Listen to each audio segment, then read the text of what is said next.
Мамадыш районунан Зариповлар гаиләсенең максатын тормышка ашырырга президент программасы ярдәм итте. Алар дәүләт ярдәме белән заманча сөт комплексын төзеде. Анда сөт җитештереп кенә калмыйлар, сөтне эшкәртеп, акмай, каймак, хәтта сыр да ясыйлар. Уңган фермерларның күркәм эшләре турында киләсе репортажда.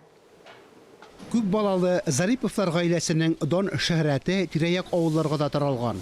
2010 елда Лаеш районында яшәгәндә шәхси хуҗалыкларында эш сыер асрыйлар. Ул чакта ук инде Эдик Зарипов туган төбәге Мамадыш районына кайтып яшәргә хыяллана, җир һәм техника сатып ала.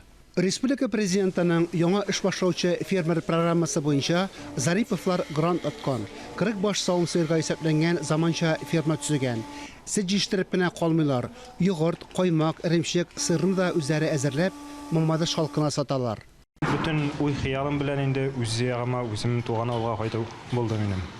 10 ел буе шул хыяллар белән яшәп, әкренганнары шушында Мамадыш районында үземнең туган авылда җирләр алып, начинач фермерда катнашып, 5 миллион грант тоттык.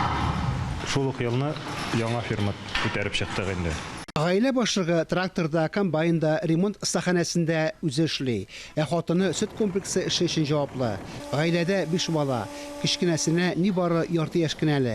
Балалары әти-әниләре үрнәгендә эш сөяргә өйрәнеп үсәләр. Фермерларның киләчәге ышанычлы кулларда дип әйтергә тулы нигез бар.